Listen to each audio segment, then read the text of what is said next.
좋아. 여기가 누구 침대인지 알아? 그 말이 내 입에서 먼저 나왔다. 문을 여는 동시에 내뱉은 싸늘한 한마디. 그 순간 수연은 놀라 이불을 끌어당겼고 그 남자는 속옷조차 제대로 걸치지 못한 채 얼어붙었다. 말은 없었다. 하지만 그 침묵 속엔 모든 것이 담겨 있었다. 그리고 나는 그 침묵을 증거로 남겼다. 그날 밤 내가 잃은 건 단지 안에 한 사람이 아니었다. 함께 쌓아온 18년의 세월, 믿음, 일상 그리고 나 자신까지 무너져 내렸다. 지금부터 내가 들려줄 이야기는 단순한 불륜 고발이 아니다. 어떤 이에게는 흔한 가정사일 수도 있겠지만 내게는 삶 전체를 뒤흔든 파괴의 시작이었다. 그 무너짐은 소란스럽지도 갑작스럽지도 않았다. 아주 조용히, 은밀하게 그리고 정확하게 찾아왔다. 오랜 시간 곁을 지켜온 사람이 가장 나약한 틈을 비집고 등을 돌리는 그 순간. 그때 우리는 분노할 것인지 외면할 것인지 선택해야 한다. 나는 외면하지 않았다. 감정을 눌러가며 그들의 입에서 진실을 끌어냈고 법의 이름으로 책임을 묻기 시작했다. 이건 단순한 복수가 아니었다. 흔들린 나를 바로 세우기 위한 냉정한 싸움이었다. 그리고 이 이야기는 그 서막에 불과하다. 모든 결말이 예측 가능하지 않다는 걸 나는 직접 겪었다. 무너진 이후의 시간은 때로 전보다 더 치열해진다.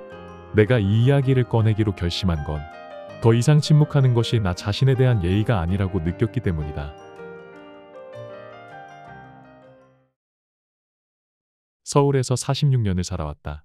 지금은 대기업 해외사업부 과장으로 일하고 있다. 경력도 직급도 사람들에게 부러움을 살 만큼 쌓았고 결혼 생활도 그럭저럭 무난하다고 믿었다. 아내 수연과는 대학 시절에 만났다. 첫사랑이었고 단 한 번의 이별 없이 18년을 함께했다. 부부라기보다는 오래된 동반자에 가까웠던 사이. 겉보기엔 조용하고 안정적인 삶이었다. 아이 없이 둘이서 지낸 세월이었지만 외롭다고 느낀 적은 없다. 조용히 챙겨주고 가끔은 웃으며 등을 토닥여주던 수연의 표정은 언제나 내가 귀가하는 가장 따뜻한 풍경이었다. 나는 나름 성실하게 살았다. 해외 지사가 많다 보니 출장도 잦았고 한 달에 두세 번은 비행기표를 들고 공항을 오갔다.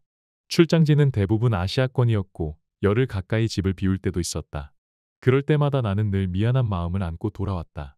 어느 날은 향수를, 어느 날은 해외 한정판 가방을, 가끔은 브랜드 액세서리를 손에 들고 집에 들어섰다.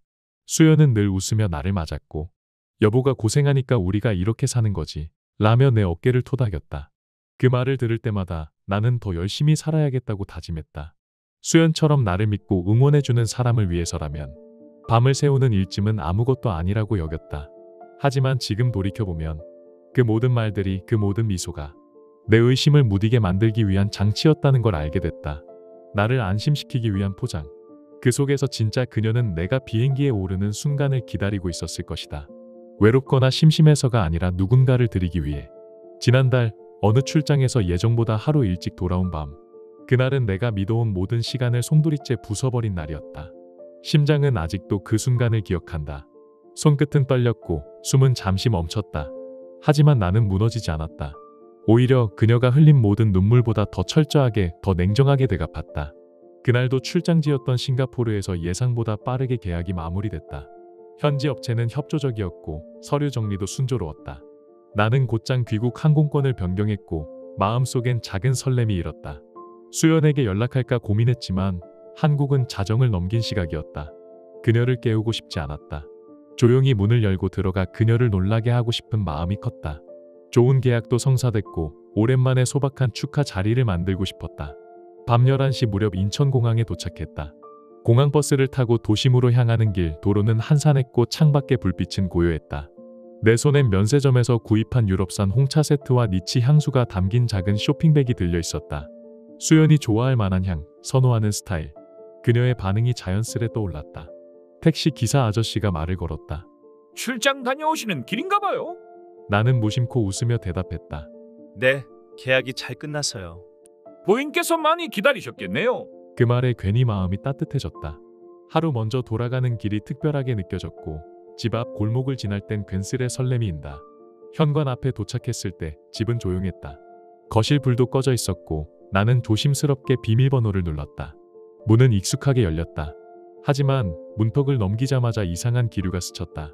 신발장 옆에는 내가 한 번도 본 적 없는 남성용 로퍼 한 켤레가 놓여 있었다. 광이 도는 고급 수입 제품, 사이즈도 크고 스타일도 낯설었다. 내 것도 아니고 수연이 오빠 것과도 맞지 않았다. 이 시간, 이 장소에 우리 집에 남자가 있다는 것 자체가 비정상이었다. 불길한 느낌을 억누르며 거실로 들어섰다. 테이블 위엔 우리가 기념일에만 꺼내는 크리스털 와인잔 2개. 와인병은 반쯤 비어 있었고 풀린 코르크는 옆에 나뒹굴고 있었다. 테이블 보엔 와인의 그림자가 번져 있었다. 수연은 혼자 술을 마시는 사람이 아니었다. 그조차도 몇 잔 이상은 입도 대지 않았다. 공기 중에 퍼진 건 와인 향이 아니라 명확한 이질감이었다. 나는 숨을 고르며 복도로 시선을 돌렸다.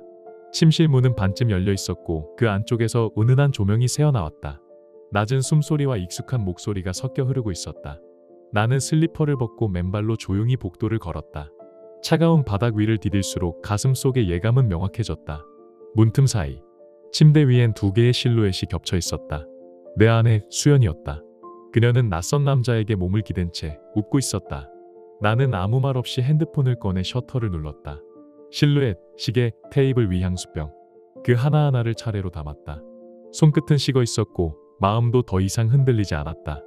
남자는 처음 보는 얼굴이었다. 수연보다 어려 보였고 그녀는 그에게 완전히 기대고 있었다. 내가 아닌 다른 남자에게 아주 익숙한 듯이 나는 문을 밀었다. 좋아. 여기가 누구 침대인지 알아? 목소리는 얼음처럼 차가웠다. 겉은 침착했지만 속은 뜨겁게 끓고 있었다. 수연은 놀라 이불을 끌어당겼고 남자는 속옷도 제대로 걸치지 못한 채 얼어붙었다. 나는 말없이 등을 돌렸다. 더 이상 말은 필요 없었다. 분노는 이미 폭발을 지나 전략으로 냉각되고 있었다. 수연의 손은 이불을 움켜쥔 채로 떨리고 있었다. 수치심과 당황이 엉킨 얼굴, 그 눈빛엔 아무런 준비도 없었다. 낯선 남자는 허둥지둥 셔츠를 집어들며 물러섰다. 얼굴은 새하얗게 질려 있었고 눈동자는 도망갈 틈을 찾고 있었다. 침묵이 흐른 뒤 수연이 조심스레 입을 열었다. 목소리는 떨렸고 눈가는 벌써 붉게 물들어 있었다. 여보, 이건 그런 게 아니야. 나는 손을 들었다. 말이라는 형태조차 사치처럼 느껴졌다. 그녀의 말을 자를 필요도 없이 이미 내 안의 감정은 모든 판단을 끝낸 상태였다. 그만해. 변명은 나중에 법정에서 해. 내 목소리는 낮고 단호했다. 분노는 식었고 남은 건 차가운 절차뿐이었다. 한쪽에 있던 남자가 조심스레 입을 열었다. 입술이 마른 듯 말을 더듬었고 눈빛은 초조했다. 죄송합니다. 정말 이런 일이 이렇게까지 될 줄은. 하지만 나는 그 말조차 듣지 않았다. 시선을 그에게 고정한 채 짧게 물었다. 이름이 뭐지? 그는 잠시 눈을 피하더니 어쩔 수 없다는 듯 답했다. 김태준입니다. 나는 조용히 고개를 끄덕였다. 그 이름은 또렷하게 내 머릿속에 각인됐다. 음절 하나하나가 심장을 찌르는 듯했고 머릿속은 오히려 선명해졌다. 수연이 다시 말을 이었다. 이번엔 울먹임이 더 짙게 묻어 있었다. 여보, 제발 한 번만 설명할 기회를 줘. 나도 무섭고. 나는 천천히 그녀를 바라봤다. 그 눈동자 속에는 원망도 두려움도 없었다. 그저 내 기대를 저버린 사람만이 가질 수 있는 깊은 실망의 그림자가 비쳐 있었다. 뭘 설명하겠다는 거야? 내가 본 건 착각이 아니야. 이 집, 이 침대, 이 시간까지 전부 내가 만든 선택이야. 김태준이 무언가를 말하려는 듯 입을 벌렸지만 내가 먼저 말을 끊었다. 지금 나가려고? 나는 현관 쪽으로 몸을 돌리며 그의 앞을 막아섰다. 아직 끝난 거 아니야. 그는 난처한 얼굴로 고개를 숙였다. 손은 여전히 허둥지둥 바지 지퍼 근처를 더듬었고 눈동자는 출구를 찾는 짐승처럼 요동쳤다. 죄송합니다. 정말 이렇게까지 될 줄은 몰랐어요. 나는 피식 웃음을 흘렸다. 몰랐다고? 이 집이 내 집인 줄 알았나 보지? 아니면 길 가다가 우연히 들어온 건가? 그는 아무 대답도 하지 못했다. 얼굴이 더욱 창백해졌다. 명함이나 회사 이메일 있어? 네. 내가 누군지 확실히 알아야 나중에 정산이 정확해지겠지. 그는 마지못해 지갑을 꺼냈고 명함 한 장을 조심스레 건넸다. 나는 그것을 받아 살폈다. 회사명, 직책, 이메일, 전화번호. 모든 정보가 적혀 있었다. 사진 찍을게. 문제 있어? 그는 말없이 고개를 숙였다. 나는 휴대폰을 꺼내 명함을 조용히 촬영한 뒤 다시 그를 바라봤다. 앞으로 자주 보게 될 테니까. 그의 얼굴은 이미 표정을 잃은 지 오래였다. 창백함을 넘어 마치 현실을 부정하려는 무표정이었다. 선처 좀 부탁드립니다. 그 말에 나는 웃음인지 한숨인지 모를 숨소리를 흘렸다. 선처. 눈빛이 잠시 흔들렸다.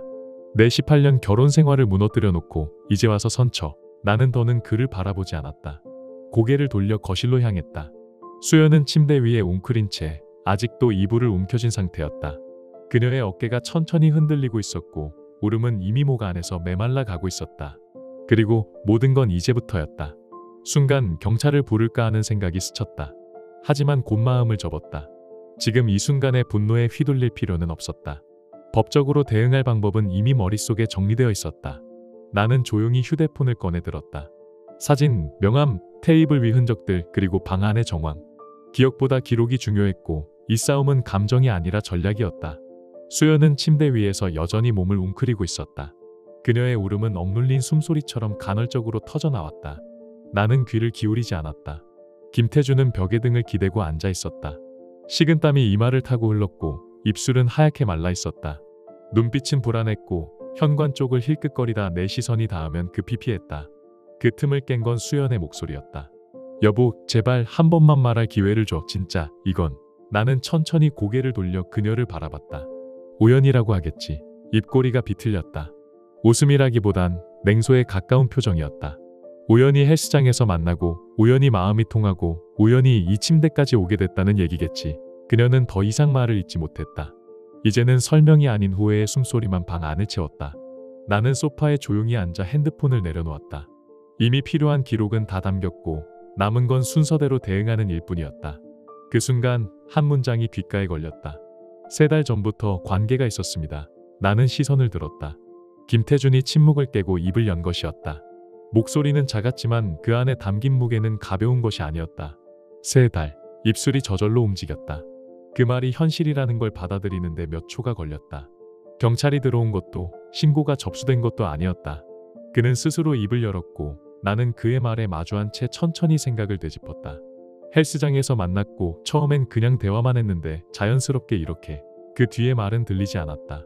나는 그 순간 지난 석 달의 내 일상을 되감듯 떠올리기 시작했다. 출장으로 비운 밤들, 돌아왔을 때 그녀의 표정, 식탁 위의 와인잔.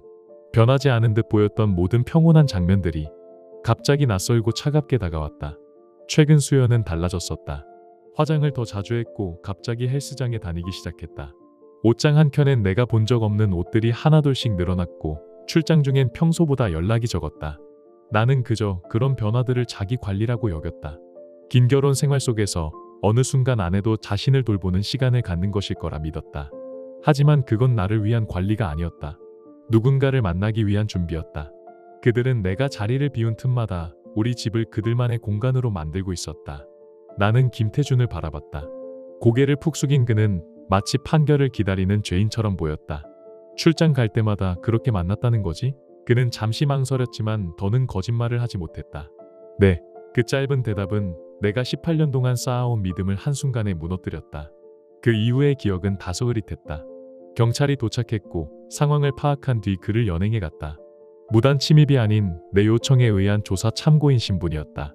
정확히는 향후 손해배상 및 진술을 위한 공식 분리 조치였다. 집 안에는 정적만이 남았다. 수연은 침대 가장자리에 말없이 앉아 있었고 나는 더 이상 그 공간에 머물 수 없었다. 그날 이후 집이라는 공간은 더 이상 안식처가 아니었다. 특히 그 침대는 바라보는 것만으로도 숨이 막혔다. 나는 옷 몇 벌만 챙겨 나왔다. 근처 모텔에 방을 잡고 침대에 몸을 눕혔다. 하지만 눈은 좀처럼 감기지 않았다. 천장에 희미하게 비친 조명을 바라보며 그날의 장면을 되짚었다. 현관, 신발, 테이블 위의 와인잔, 문틈, 실루엣, 그리고 그녀의 눈빛. 말없이 울고 있던 수연의 어깨, 벽에 기댄 남자의 식은땀. 그 모든 정황이 마치 영상처럼 머릿속을 반복 재생했다. 분노는 계속 떠올랐다가도 이내 허무함에 잠식됐다. 18년. 그 오랜 세월 동안 무던히 쌓아온 신뢰와 타협이 단 몇 초 만에 무너질 수 있다는 사실이 나를 더욱 지치게 했다. 결국 내가 믿었던 건 사람도 아니고 관계도 아닌 내가 만든 환상이었는지도 모른다. 다음 날 아침 나는 움직이기 시작했다.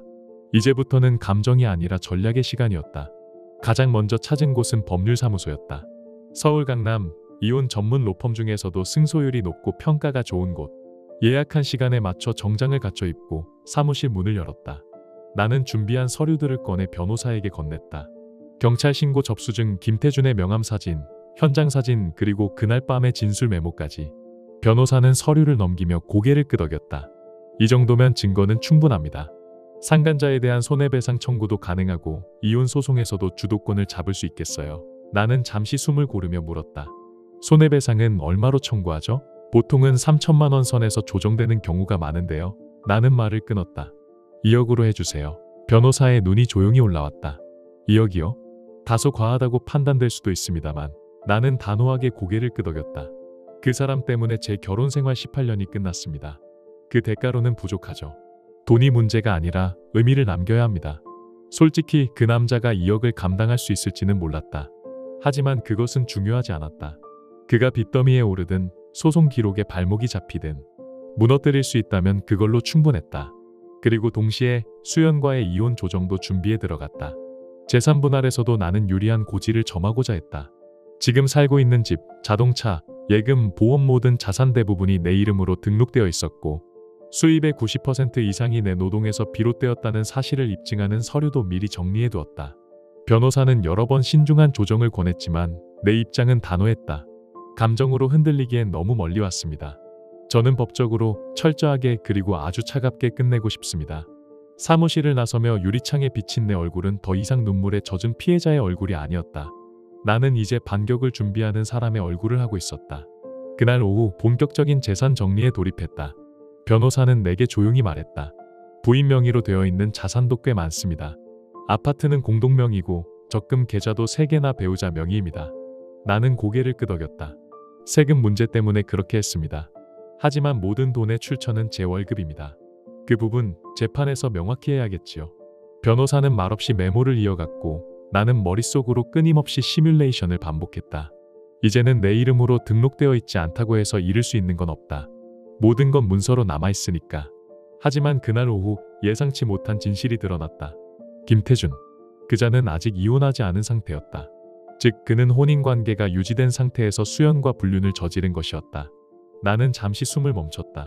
수연의 배신도 충분히 치명적이었지만 김태준의 이중적인 행위는 또 다른 차원의 문제였다.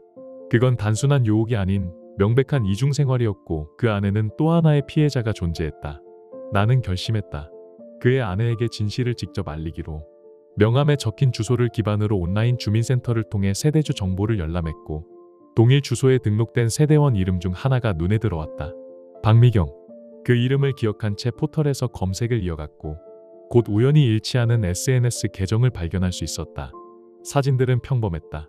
아이들과 함께 찍은 공원 사진, 도시락을 싸며 남긴 짧은 글귀, 남편을 태그한 흔적들까지 너무도 일상적이고 행복해 보였다. 내가 그 사람이라면 반드시 알고 싶을 것이다. 잠시 망설였지만 결국 전화를 걸었다. 손끝이 차가워졌지만 나는 흔들리지 않았다.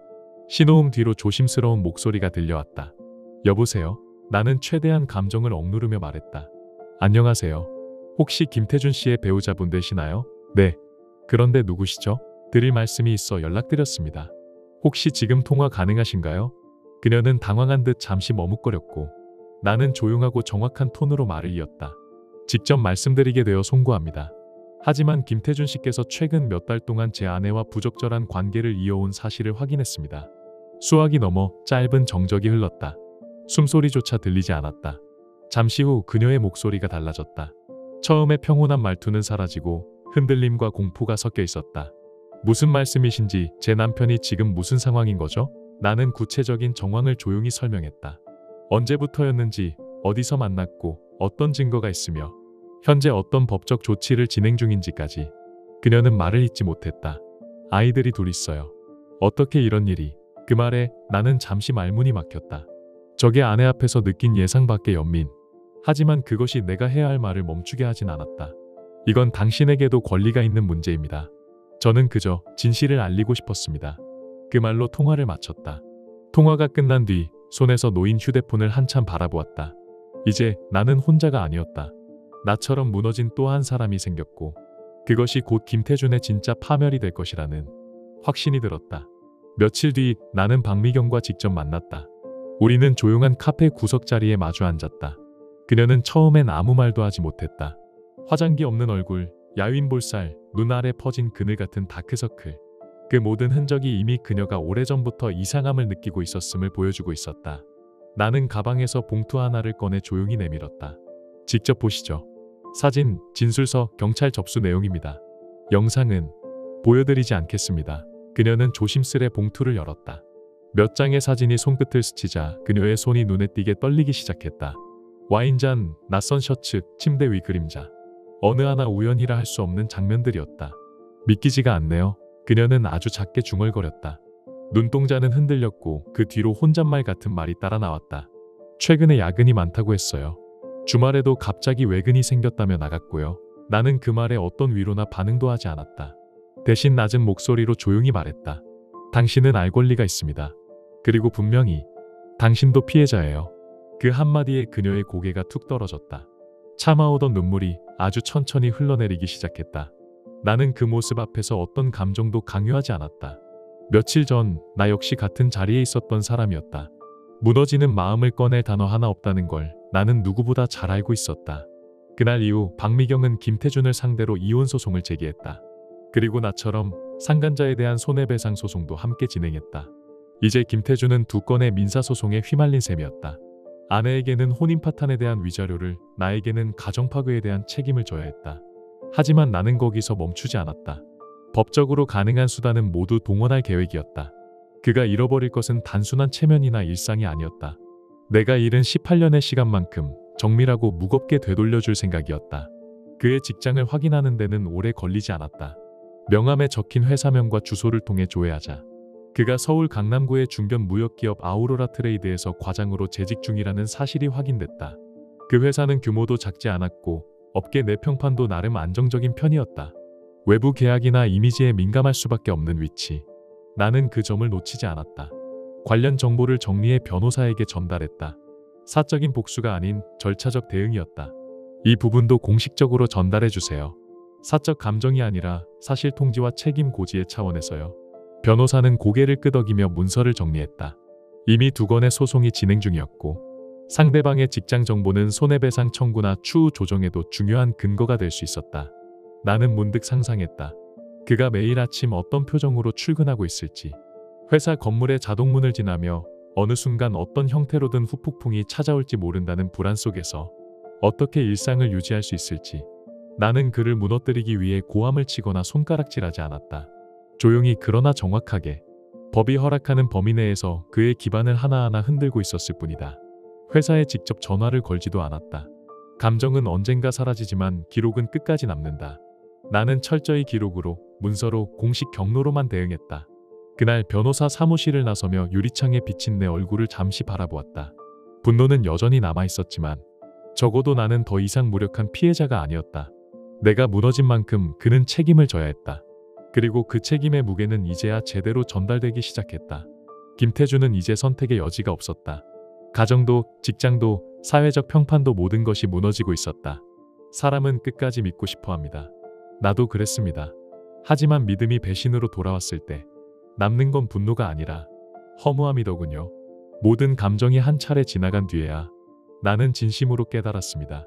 더 이상 누구를 위한 체면도, 용서도, 타협도 필요 없다는 걸.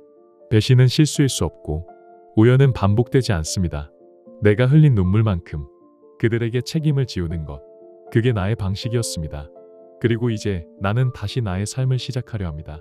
가벼워지진 않았지만 단단해진 마음으로. 시간이 흐른 어느 날 수연에게서 한 통의 편지가 도착했습니다. 보내는 주소는 적혀 있지 않았고 봉투 안엔 단정한 손글씨가 담긴 편지 한 장이 들어있었습니다. 이제 와서 무슨 말을 꺼내야 할지 모르겠습니다.